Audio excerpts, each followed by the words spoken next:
요나서 1장입니다. 1절부터 마지막 절까지입니다. 오늘부터 이제 며칠 동안 요나서를 읽게 됐는데요. 이 요나서는 주제가 니느웨의 구원입니다. 그런데 요나서를 이어서 우리가 묵상을 하게 될 나훔서가 있습니다. 이 나훔서는 주제가 니느웨의 멸망입니다.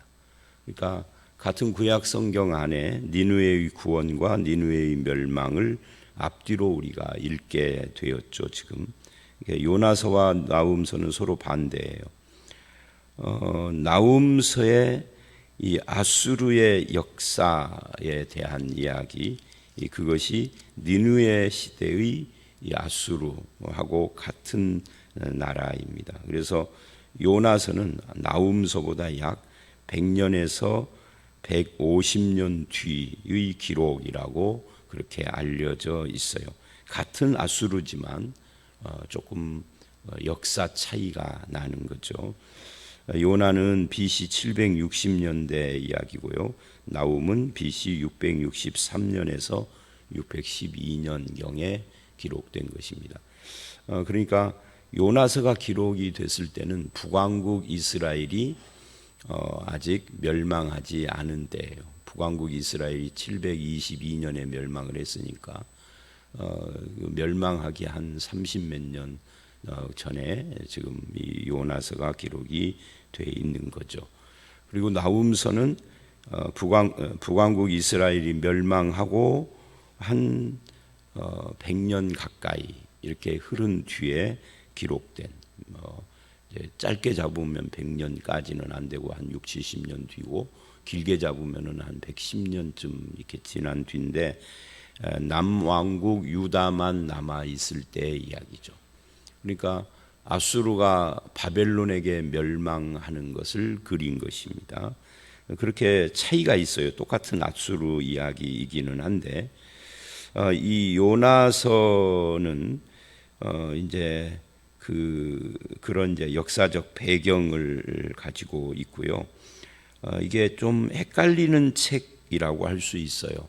1장에서는 이 요나 선지자가 불순종하고 징계를 받는 그런 내용입니다. 근데 2장은 회개하고 정신 차리는 그런 내용인 것처럼 보여요. 그리고 4장을 가보면 이제 거기서 이 선지자가 하나님을 향해서 반항을 하는 그런 내용으로 마무리를 합니다. 그리고 요나서의 마지막 4장 끝에 가보면은 하나님이 질문을 하는데 그 질문에 대하여 아무 대답이 없이 그냥 끝납니다. 그러니까 요나서는 뭐 좋게 말하면 열린 책이라고 할 수 있고, 요나서는 하나님에 대해서 불순종하고 반항하는 선지자에 대한 이야기인데, 이 요나서를 볼 때 제일 주의해야 할 것은 1장이나 4장이 아닙니다. 1장과 4장은 뭐 읽어보면은 다 알만한 내용이죠. 그런데 2장과 3장을 해석할 때 좀 주의해야 할 필요가 있죠. 특히 이 2장 같은 경우가 이게 요나가 하나님 앞에 회개하는 것인가 아닌가, 이 부분이 이제 학자들마다 좀 논란이 있고 보는 사람들마다 조금씩 시각이 좀 다르기도 하고 그래요. 보통은 우리가 그냥 2장을 요나의 회개라고 하죠. 그런데 그 후에 3장에서의 태도를 보면 요나가 회개했다라고 말하기에 좀 어려운 부분이 있어요. 이제 그건 그때 가서 좀 보기로 하고요. 이제 그래서 이 요나서가 짧지만 조금 어려운 부분을 가지고 있다라고 할 수 있습니다. 그래서 이제 1장 1절서부터 보기 전에 이 요나서는 여로보암 2세라고 하는 왕이 통치하던 시대, 이 여로보암 2세는 북왕국 이스라엘에 있어서 황금 시대입니다. 그러니까 가장 번성하던 그런 국력이 강성하고 경제적으로도 굉장히 번성하던 그런 황금 시대의 선지자입니다. 그러니까 국가가 번영하니까 어떤 일이 있겠어요? 그러니까 교만하게 되고, 그리고 외형적으로는 이렇게 번성했지만 속으로는 종교적인 그리고 경제적인 부패가 만연해 있는 그런 시대였죠. 그래서 하나님께서는 이 아모스, 호세아 이런 선지자들을 이 시대에 보내요. 그래서 이 여로보암 2세 시대에 선지자들이 많이 세워지죠. 그들이 등장해서 너희들이 겉으로 누리고 있는 이 경제적인 번영, 이 번영이 실상은 하나님의 심판의 대상이다. 그래서 심판에 대한 이야기를 아모스, 호세아 이런 사람들을 통해서 하고, 물론 거기에 회복의 메시지도 함께 전하죠. 그런데 이제 요나서는 그런 중에 그 심판의 도구가 누구인가를 보여주는데, 북왕국 이스라엘을 심판하는 도구가 바로 아수르예요. 그래서 이 아수르, 성경에는 아수르 이렇게 안 나오고 니느웨라고 나오죠. 보통 성경은요, 어떤 나라를 말을 할 때 나라의 이름을 말하는 경우도 있지만 그 나라의 수도를 이야기를 하는 것으로 그 나라를 말하는 경우가 더 많습니다. 그래서 이 요나서는 그 아수르의 수도인 니느웨를 향한 하나님의 뜻을 보여주어요. 왜 요나서 전체 스토리는 우리가 잘 알죠. 재미도 있고 또 짧고 그러니까. 왜 하나님은 아수르를 통해서 이스라엘, 북이스라엘을 심판을 하실 텐데 그 나라를 구원하시려고 요나를 보내시는가 하는 의문이 들기도 하죠. 그러니까 요나는 인간이니까 아무리 선지자라 해도 자기 나라와 민족이 아수르에게 멸망할 것이다까지는 모르죠. 그러나 멸망까지는 아직 모르지만 한 30몇 년 뒤 일이니까. 그렇지만 이 아수르가 자기 민족에게 굉장히 큰 위협이 된다는 것은 알고 있습니다. 그러니까 요나가 싫어하는 거죠. 왜 아수르 가서 말씀을 전하라고 하십니까? 그래서 이제 오늘 1장이 불순종하는 모습. 그러니까 요나의 불순종은 단순히 우리가 하나님 앞에 죄를 짓고 윤리적으로 부도덕하게 살고 이런 문제가 아니라 자기 민족을 사랑하는 그런 마음도 있고, 또는 이스라엘 민족의 우월주의 같은 그런 의식도 있고, 하여튼 이게 복잡한 거예요. 도덕적인 불순종이 아닌 겁니다. 왜 내가 이스라엘의 선지자니까 이스라엘에서 하나님의 말씀을 전하고 회개할 자를 회개시키고 이러는 것은 내가 참 좋은데 왜 이방인들을 회개시키려고 나를 보내는가? 이 부분에 대해서 마땅치 않은 거죠. 그래서 오늘 이제 불순종한다. 이런 배경을 놓고 이 본문을 우리가 봐야 할 필요가 있습니다. 먼저 1절을 보시면 여호와의 말씀이 요나에게 임했습니다. 아미떼의 아들 요나 이렇게 말을 하죠. 구약 성경에서는 어떤 사람을 말을 할 때 누구의 아들, 누구의 손자 이런 식으로, 왜냐하면 동명이인들이 있으니까 아버지까지 이름이 같을 리가 없잖아요. 근데 아버지까지 이름이 같은 경우도 있을 수 있어요. 그러면은 할아버지를 언급하기도 하고 이렇게 합니다. 그건 이제 관행이죠. 그런데 여호와의 말씀이 임했습니다. 임해서 뭐라고 말을 하시느냐면, 너는 일어나 저 큰 성읍 니느웨로 가서 그것을 향하여 외치라. 그러니까 이 악독한 성, 요나의 입장에서 보면 니느웨라고 거기에 가서 말씀을 외치라라고 하니까 이 요나의 마음이 화들짝 놀랐겠죠. 그 악독이 내 앞에 상달되었음이니라.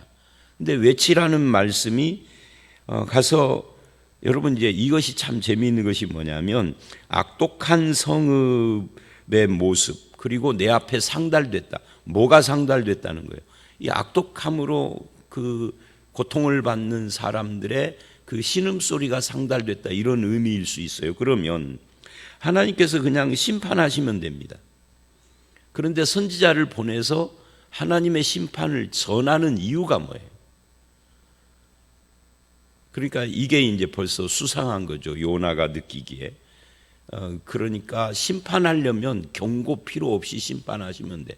더군다나 이방인인데 악독하고 원수 같은 나라인데, 그런데 자기를 보내는 것은 이게 좀 이상한 거죠. 그러니까 하나님께서 끊임없이 누군가에게 말씀을 들을 기회를 준다는 것은 그를 심판하고 싶지 않다는 뜻이기도 해요. 요나서는 전체 배경에 그게 깔려 있는 겁니다. 그러니까 오늘 우리에게도 마찬가지죠. 계속해서 말씀을 들을 수 있는 기회가 주어진다는 것은 하나님께서 그를 심판하고 싶지 않아서 그러는 거죠. 그렇지 않고 하나님이 심판을 하고 하면 말씀 들을 기회 자체를 막아버리시면 되는 거죠. 자, 그래서 일어나 가라 하는 말씀에 일어나기는 했어요. 근데 문제는 가라 하는 방향이 문제인 겁니다. 니느웨로 가라 그러는 거예요. 그래서 요나가 3절 그러나 그럽니다. 여기 그러나는 불순종의 그러나죠. 요나가 여호와의 얼굴을 피하려고 일어나기는 일어났어요. 일어나라 하니까. 근데 일어나는 목적이 여호와의 얼굴을 피하려고 그렇게 지금 표현을 하고 있습니다. 그래서 다시스로 도망합니다. 니느웨하고 다시스는 요나의 입장에서는 정반대 쪽이죠. 이 다시스는 스페인 쪽이니까요. 그러니까 요빠라는 곳에서 다시스를 향하여서 정반대로 지금 그 당시에 사람들이 땅끝이라고 알고 있는, 로마서에는 서바나라고 그러죠. 그러니까 스페인입니다. 그리로 가려고. 그러니까 요나의 어리석음이죠. 하나님께서 그 이스라엘 땅이나 아니면 어떤 지역을 벗어나서 도망가면 그곳에 하나님이 안 계시는 것처럼. 왜냐하면 그 당시 사람들은 좀 그 안목이 폐쇄적이잖아요. 오늘날처럼 지구가 둥글다든지 아니면은 뭐 우주가 어마어마하게 넓다든지 이런 걸 알던 시대가 아니에요. 그러니까 땅 끝이니까 하나님 도망할 수 있다 이렇게 착각을 한 거죠. 이런 사고방식 속에서는 하나님을 지역신, 지방신이라고 그러죠. 한 지방의 신처럼 생각하는 이 잘못된 신관도 배어져 있는 겁니다. 우주의 창조자고 안 계신 곳이 없고 그러면 다시스로 가봐야 소용이 없는 거죠. 근데 어쨌든 요나는 도망가려고 그래요. 근데 요나의 마음속까지 이 본문에서 말하고 있지는 않지만 왜 다시스냐? 하나님에 대한 오해와 착각이 그에게 있는 거예요. 그래서 요바로 내려갔어요. 근데 거기에 이렇게 말을 해요. 마침. 이 마침이라는 단어가 굉장히 중요합니다. 이 마침이라는 게 우연이잖아요. 근데 이 선지자가 하나님을 불순종하려고 하는데 마침 딱 내가 갖고 있는 마음에 딱 합한 그런 상황이 전개되는 겁니다. 그러면 이게 우리 같으면 이런 거죠. 이게 순탄하게 길이 열리는 거 보니까 이게 하나님의 뜻인가 보다 이렇게 착각할 수 있죠.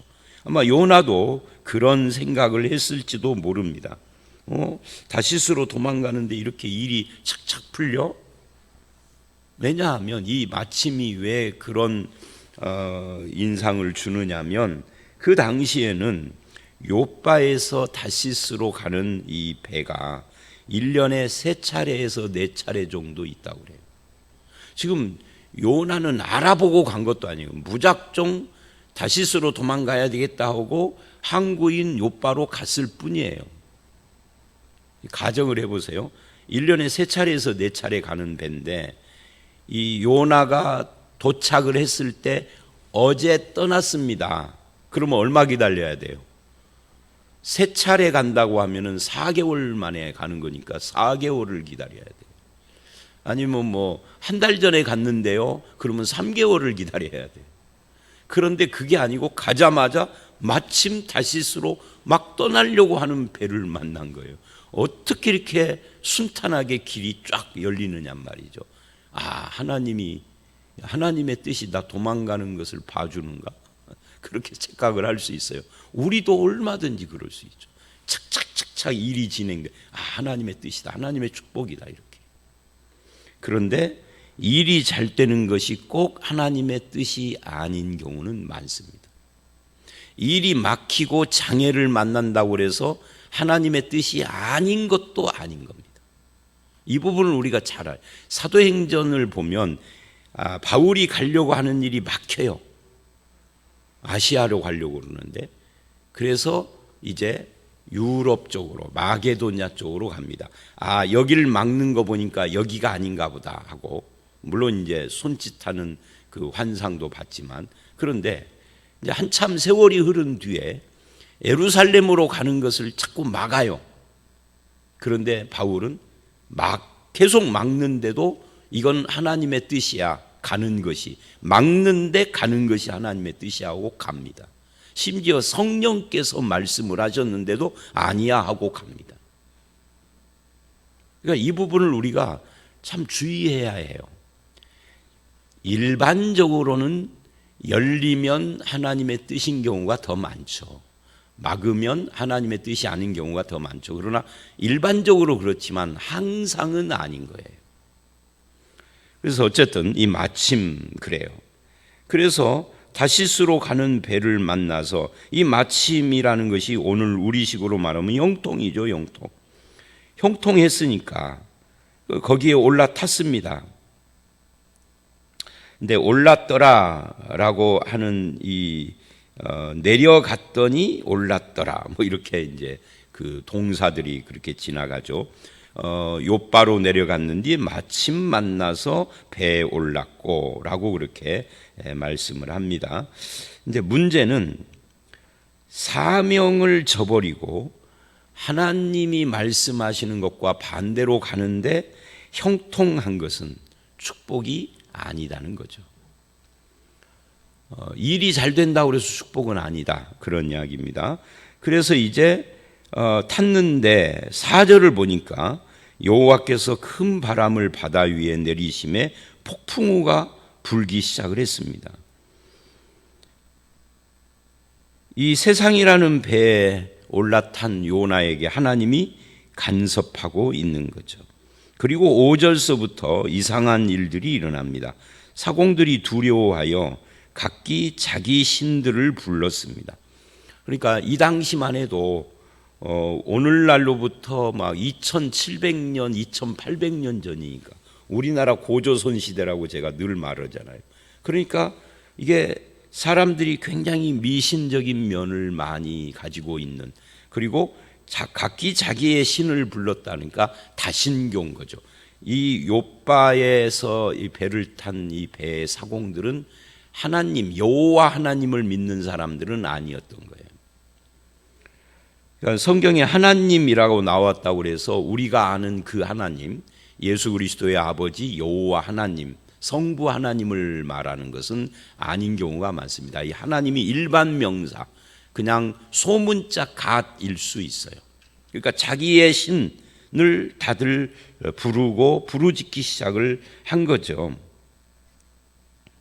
그런데 요나는 배 밑층에 내려가서 깊이 잠이 들었습니다. 여러분 생각을 해보세요. 막 폭풍우가 불면 막 배가 엄청 요동을 할 텐데, 오늘날에 뭐 대형 여객선 뭐 페리오 같은 그런 배도 아니고 그런 배라 해도 요동을 할 거 아닙니까? 그런데 요나는 깊이 잠들었어요. 이게 어떻게 가능한가? 이게 요나는 자기의 불순종의 행위 때문인지는 몰라도 그냥 거의 자포자기하고 있다 하는 것을 보여주고 있는 거죠.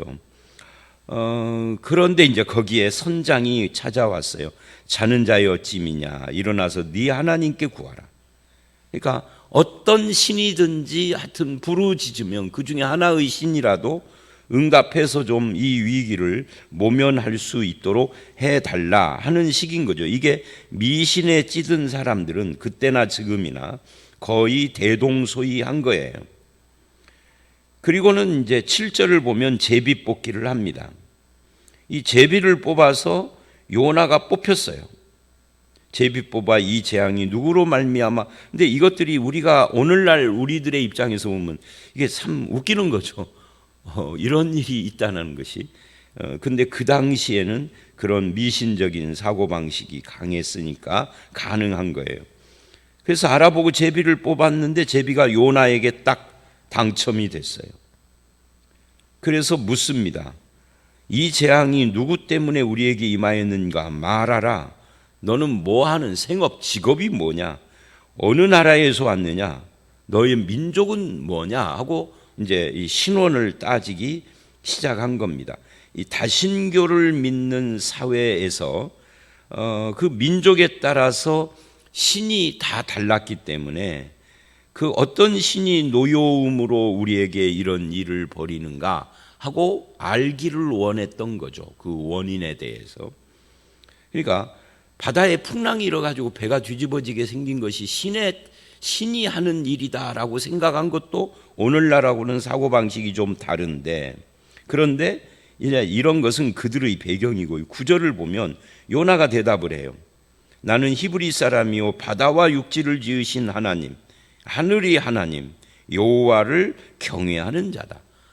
요나의 이 말이 참 재밌는 것이 똑바로 대답을 한 거예요. 하나님이 누구신지. 그러니까 이 요나의 대답과 2절, 3절에 요나가 하나님을 피하여 다시스로 가려고 하는 것과는 완전히 반대되는 거예요. 3절을 보면은 하나님을 마치 이 지역을 떠나면 안 계시는 것처럼 생각을 하고 도망가는 거예요. 지역신, 지방신처럼 마치 일반 우상 미신처럼 생각을 하고. 근데 8절을 보면은 그게 아니야. 9절을 보면 이렇게 말을 하니까요. 바다와 육지를 지으신, 그러니까 바다, 이 풍랑이는 바다도 하나님이 지으시고 내가 도망가려는 다시스도 하나님이 지으시고, 그럼 거기도 하나님이 계신다는 거 아니에요. 하늘의 하나님, 그러니까 하나님은 자기가 알고 있는 모든 세계 어디에나 계시는 걸 요나가 몰라서 도망가는 게 아니라 알고 있어요. 그런데 지금 도망가고 있는 거죠. 이 요나가 참 묘한 사람입니다. 그런 의미에서. 그러면서 자기를 그 하나님 여호와, 너네들이 말하는 일반 신 하나님이 아니라 하나님 여호와라고 확실하게 말을 하고 그분을 경외하는 사람이다라고 그래요. 경외가 뭐죠? 경외? 경외라는 것은요, 제가 늘 항상 쉽게 말하면이라고 그러잖아요. 하나님 앞에 사는 것이 경외예요. 하나님의 눈앞에 사는 거예요. 입술로는 내가 하나님 앞에 산다고 그러고 실제 삶은 도망가고 있어요. 이게 얼마나 모순입니까?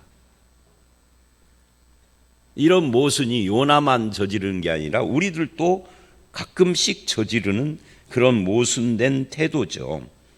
신앙 고백과 실제 삶이 다른 경우 많습니다. 우리에게도. 요나가 지금 그러고 있어요. 그리고는 10절, 자기가 여호와의 얼굴을 피함 때문에 지금 이 일이 일어났다라는 이 재앙의 원인도 알아요. 그런데 10절서부터 그 이후에 14절까지의 말씀을 보면 더 희한한 일들이 일어납니다. 어떤 일들이 일어나느냐면 이래요. 무리들이 요나에게, 요나의 고백을 다 듣고 심히 두려워하여 이르되 네가 어찌하여 이렇게 행하였? 안 믿는 사람이 믿는 사람에게 네가 어쩌다가 그렇게 하나님을 불순종해서 하고 충고하는 거예요. 오늘날하고도 좀 비슷하죠. 우리는 세상을 걱정하지만 세상은 교회를 걱정하잖아요. 너네들 좀 하나님 좀 제대로 믿어봐. 그런단 말이죠. 지금 요나가 그 말을 들은 거예요. 그러면서 우리가 어떻게 해야 잔잔해질까 하고 물어요. 그런데 요나가 대답을 합니다. 나를 들어 바다에 던지라. 근데 이 어떻게 하여야 하고 나를 들어 던지라 하는 거, 나 때문인 줄 내가 아노라 하는 이 말씀 사이에 뭔가가 빠져 있습니다. 뭐가 빠졌을까요? 이게 빠진 거죠. 회개가. 지금 요나는 이 상황이 자기 때문이니까 어떻게 해야 하느냐면 회개해야 합니다. 아, 그래, 미안하다. 나 때문에 너희가 고생이구나. 내가 다시 뱀이창에 내려갈게.